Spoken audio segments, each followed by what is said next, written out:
From the beginning to the end, it is like a rocket ship taking off, and you're kind of taken around in this whole world of emotion. You just sit there and go like, this is so cool. Look how amazing this looks. You can tell that there was a wealth of love that went into making this film, so I hope people can take just a little bit of that love out with them. We're about to go behind the animation of Nimona. So Nimona is this shape-shifting punk teen girl. She's very enthusiastic about everything, especially murder and fire, and she's also incredibly powerful. So it's about a kind of unlikely friendship between two outcasts, really, two people who are really misunderstood by society at large, and also who kind of misunderstand each other when they first meet. Wait, are you saying that you're not a villain?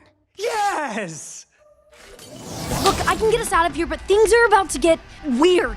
About to get weird? Promise me you won't freak out. One of the first scenes to be animated was the breakout scene, and it's the first time you see Nimona's shape-shifting in action.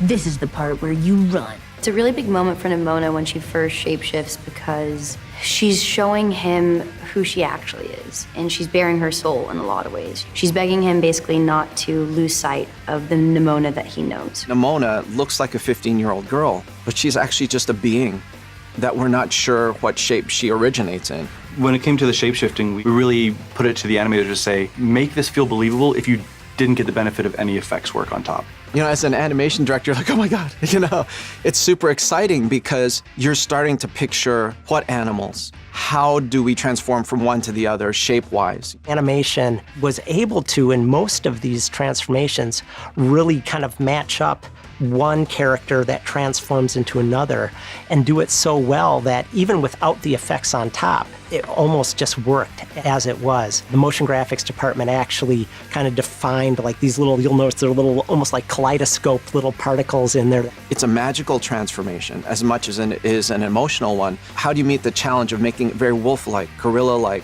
bear-like, and yet keep the core of who she is? You keep her behaviors, her eye shapes, her gestures very similar, but adding in little bits of who she is in the animal because she's having fun too. Something, something, something, we win. I've lost everything.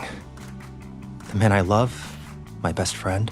Ambrosius Goldenloin changed the most, I think, from all of the main characters between the graphic novel to this film adaptation. Because he was the last character design, we could really tailor it to the casting in a way, that was super specific. When they decided that he would be of Asian descent, the lead animators who were designing him were pulling references of notable queer Asian American men. And so that was actually how my name got put into the ring, was because the animator was using my photos to model parts of the character off of, which is just such a humbling and wild story. They're gonna love you. Like I do. He's so smart, he's so funny. He knows how to say things and find the heart of moments that feel more real. And sometimes it was throwing away the lines that we had written just to have him play. Hey, Pinky Face, look at me. Look deep into my eyes. Don't fall in love. Your sidekick has arrived.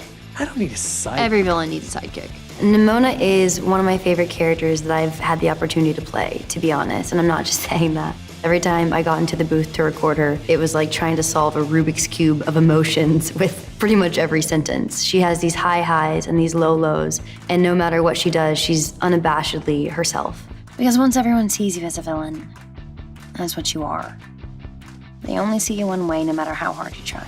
Chloe Grace Moretz kills it in this role. She's able to play the mischievous side of Nimona with the more vulnerable side. You kind of need someone at the caliber of Chloe to be able to deliver that role believably. But we're still gonna break stuff. For the record, that is nothing like me.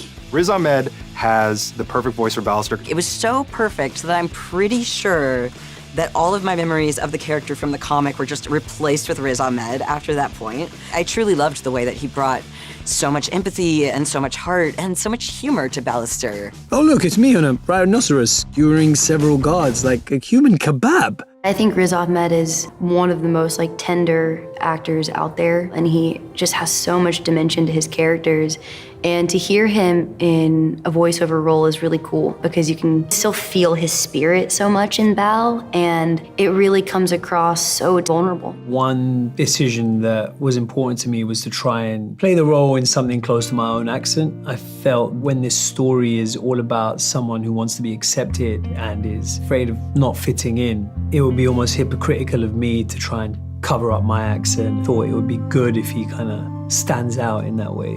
I'm not brooding, I'm thinking. This is my thinking face. Hey, thinky face. Look at me.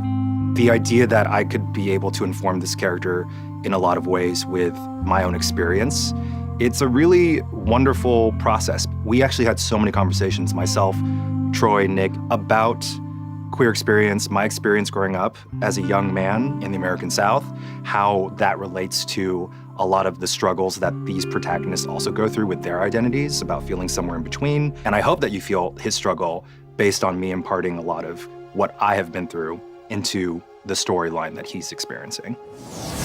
It's time to rewrite this story. Nimona! Nimona! I think fans of the graphic novel will really like the film because it still holds all the core values of the story.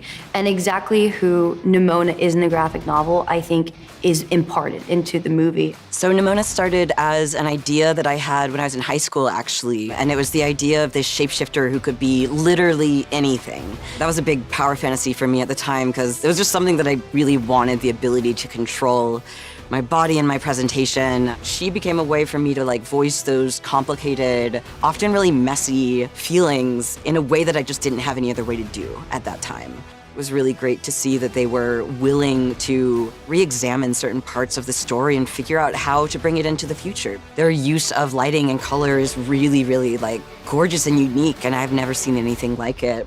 You basically have this really wonderfully wild adventure and a very heartfelt story about people really discovering not only the truth of what happened in the narrative, but the truths of their own identities. One of the central themes of this film is about acceptance. I think that as important as it is to try and find that acceptance from other people, you'll never get it until you really accept and love yourself. Sometimes you need just one person to really extend you that hug before you can give it to yourself.